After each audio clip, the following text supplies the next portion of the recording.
So basically I have no script for this one. A few days ago I didn't even have an idea I'll be making this kind of video, but then last weekend happened. My plan was to finalize some scripts, maybe record the next video and finally file my taxes.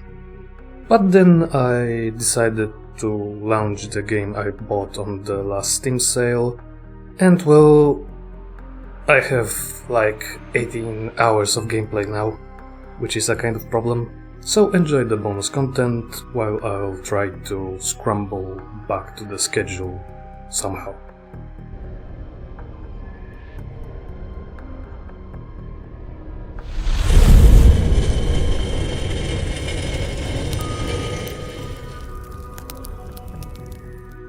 Let's start with the basics.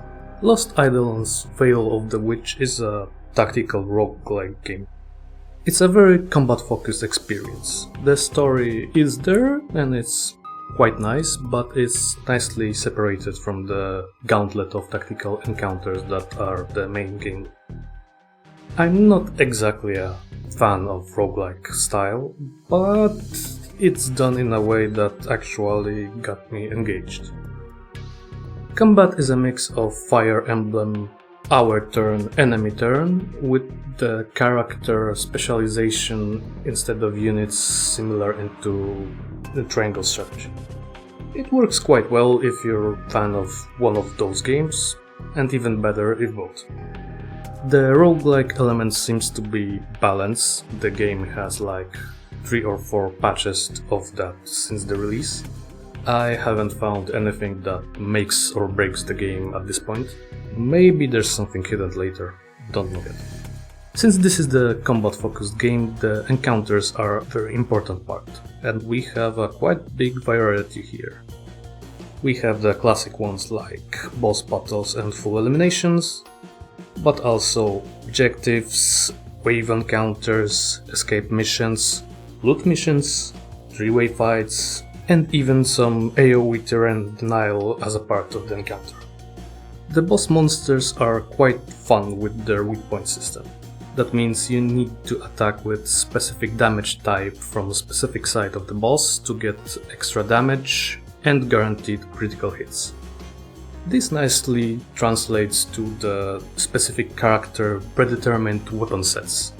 Each has access to 2 weapons that deal specific type of damage and allow the use of specific skills related to that. So at minimum you have 2 distinct playstyle at once for each character.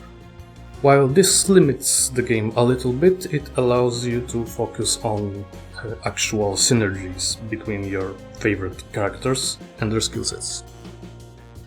The character skill set at start are not exactly complicated, but are expanded a little bit with each run, and I'm at the point where each one can go for a few distinct builds each run.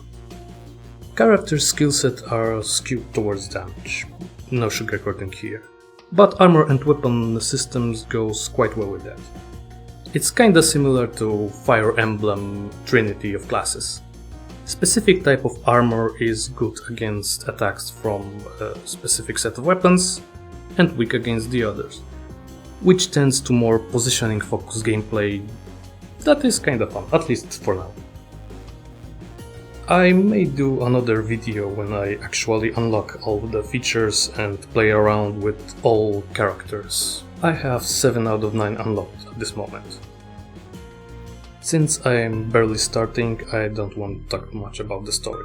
There's some things that are interesting, but I don't know how those will develop along the way. I think I'll end my ramblings on that. Let me know in the comments if the background footage of boss of Act 2 owning my party was interesting enough that you're actually considering looking more at this game. I have surprisingly a lot of fun with it. See you in the next one.